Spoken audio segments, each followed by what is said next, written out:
Welcome to the Coast to Coast podcast, brought to you by Play Picks and the Lines. Coming to you from the West Coast, Josh Lander, joined by my guy Nate Weitzer on the East Coast.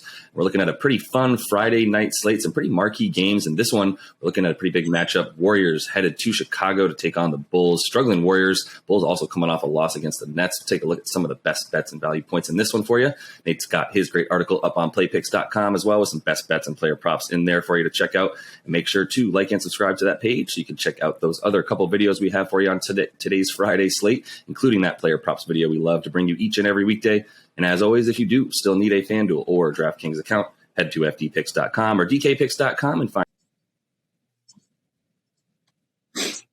Yeah, a lot to choose from. We do want to keep talking about the Warriors, though, because it seems like a pretty easy trend to follow right now. They are plus 4.5, opened as plus 3 as they're getting smashed by the Bucks last night. The total is 223.5, so almost the same situation we saw last night with Golden State and Milwaukee. We'll come back to that, though. We got plenty of other games to look at. We got Celtics plus 3.5 at the Sixers. Total is down to 210 there.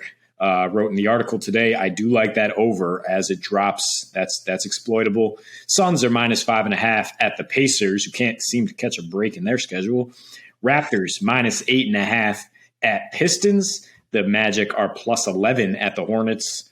The Hawks are plus 4.5 at Heat. That also opened at a 3-point spread. We will break that one down in a separate video. Cavs minus 3.5 at the Spurs.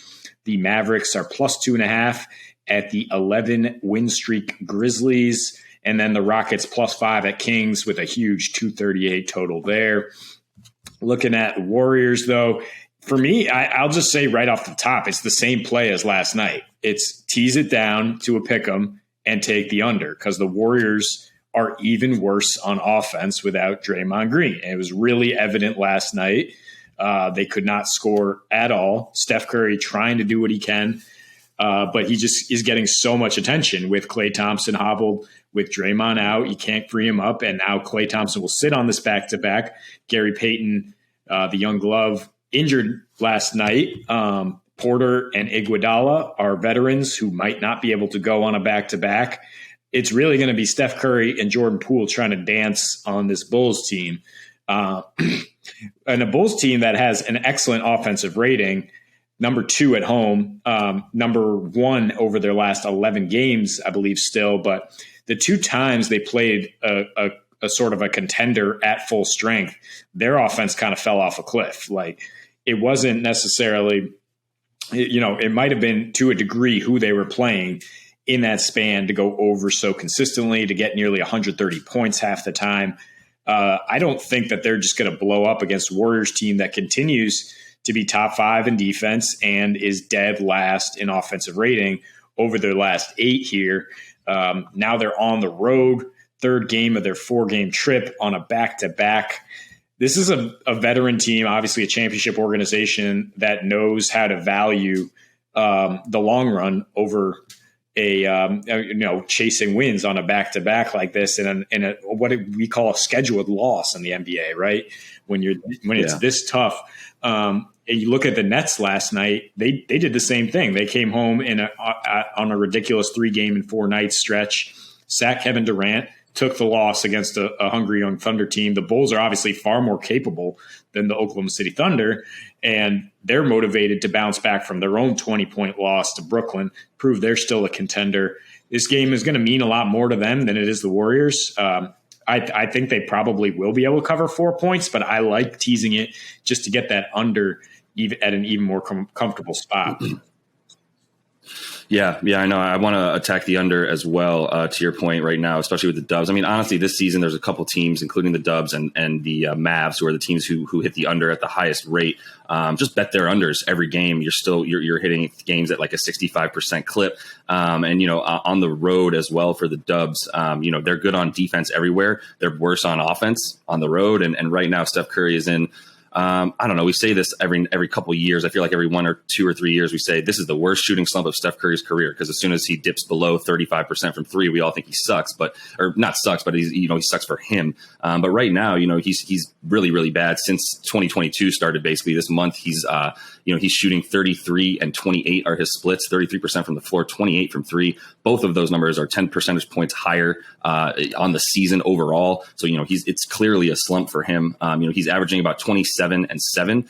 So like I said in last night's video, he's getting those ancillary stats, which he did last night, even in 29 minutes where he didn't have to play much in the fourth. He didn't play at all in the fourth because they were getting blown out. And he still ended up with those 8 boards or so. So he's getting those ancillary stats, which is because he's a great basketball player as well as the best shooter of all time. So he's going to find ways to impact the game. But that shooting slump is not great right now, obviously for the Warriors, because of the fact that even though they've had more offense around him this year, they still rely on him to score. 7 and 9 in their last 2 seasons when he scores 20 or less, and he's not even averaging 20 right now in his last 6 games since 2022 started. Like I said, that's a huge issue for them, and it's not something that you feel really good about him getting right when he's not going to have a ton of weapons tonight. Klay Thompson, whatever form he's in, is still a deadly shooter. He's not going to have him on the floor. We know what they do without Draymond, 8 percentage points or 8 points per 100, worse without Dre on offense, and worse on defense. But really, it's all about the offense now, which is just it's so stagnant in a way that I don't think they can keep pace with the Bulls. It's going to be a similar situation, in my opinion, to last night. The difference is it's not going to be Giannis just doing literally whatever he wants whenever he wants. It's going to be Zach LaVine, DeMar DeRozan, and Vooch actually all chipping in a way that they've actually had pretty good numbers, all of them, against the Warriors in the last few years, especially Vooch, actually, which is really surprised to see, probably mostly because of the fact that he was playing on Orlando. But in his last, he has played against the Dubs as a Bull at least one time, or this will be his third matchup. But a couple of those with the Magic, like I said, he definitely got some inflated stats.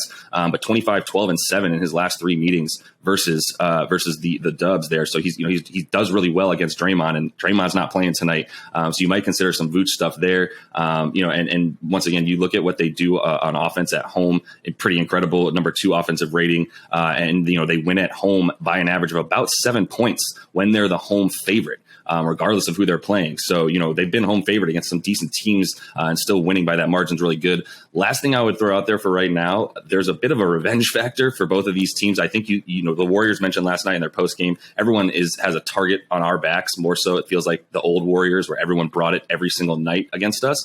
And that is the case right now. And I would say for Vooch, DeMar DeRozan, and for Zach LaVine, they have plenty of reason to go ahead and take advantage of the lowly Warriors right now, as in their careers, we've got DeMar DeRozan is 3 and 17 versus Steph in his career. Zach LaVine is 1 and 14 in his career versus Steph Curry, and Vooch is 5 and 9. So all these guys have been spending their entire careers getting beat up by Steph Curry and the Warriors, and right now they're a wounded duck that's just sitting there ready ripe for the taking. I'm shocked that Vucevic has the 5 wins on Orlando. Right. That kind of points to his offensive success. Yeah, he's killed them as they try to go small usually. And Lonzo Ball, also looking at his stats, he's gotten cooked by Steph Curry in the one-on-one matchups. But he's a good defender, and if Steph's slumping and Lonzo has a lot of help because there's nobody around Steph to draw him, maybe he finally does a decent job containing Steph. Yeah. And it's really, you mentioned how good the Bulls are in spots where they're expected to cover, and they're 9-4 against the spread with a rest advantage, and this is such a big rest advantage right now. Their stars didn't even have to play the fourth quarter because they lost so bad to Brooklyn. Before that, they blew out Detroit. So really, they haven't been in a competitive game since that loss with the Mavericks, where they scored just 99 points. Dallas and Golden State, as you mentioned, they're under machines. They're similar kind of limiting defenses. So I think you could just bet the under straight up here, especially when you look without Draymond. Warriors averaging 8 points per game fewer.